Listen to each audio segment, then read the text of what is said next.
10টা 11টার আরে দিকে। খাকি মাগি, তোর কয়টা লাগে বিশ্বে মাগি? তোর নাকি কোনো বাতার নেই, তোর নাকি কোনো নাক নেই? এই যে 10 মিনিট ধরে এক নাক সাথে কথা বললি। ভাই আপনার নাম কি? রুবায়েত হোসেন। আপনি কি করেন?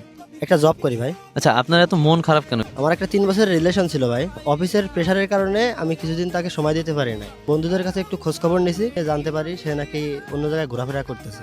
আপনি জাস্ট আপনার গার্লফ্রেন্ডের সম্পর্কে আমাকে বলেন। আমার গার্লফ্রেন্ডের নাম ইফতি। দেখতে শুনতে মাশাআল্লাহ অনেক সুন্দর। ইন্টার ফার্স্ট ইয়ারে পড়ে, যশোর সরকারি মাইকেল মধুসূদন কলেজে পড়ে। আচ্ছা ঠিক আছে, আপনি ওর নাম্বারটা আমাকে জাস্ট দেন, তারপরে আমি দেখতেছি। আইয়ে দেখতে हैं बैठ मजा आएगा। আসসালামু আলাইকুম। ওয়ালাইকুম আসসালাম। কে? আপনি কি ইফতি বলতেছেন?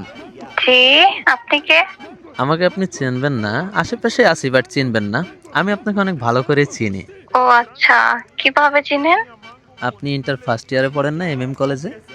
হ্যাঁ। হ্যাঁ, ওখান থেকেই আমি আপনাকে চিনি, তাও অনেক ভালো করেই চিনি। ও আচ্ছা, হ্যাঁ, কেমন আছেন? এই তো আলহামদুলিল্লাহ ভালো। আপনি? জি, আমিও ভালো আছি।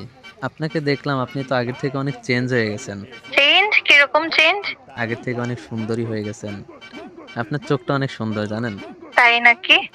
তা আমাকে দেখছেন কিভাবে? হ্যাঁ, আপনাকে আমি দেখছি, ফেসবুকে দেখছি। আচ্ছা, আমি একটা প্রশ্ন জিজ্ঞেস করবো হ্যাঁ। আপনার কাছে। হ্যাঁ, বলেন। আপনার যে এত সুন্দর রূপ, এটার কাহিনী কি একটু বলবেন?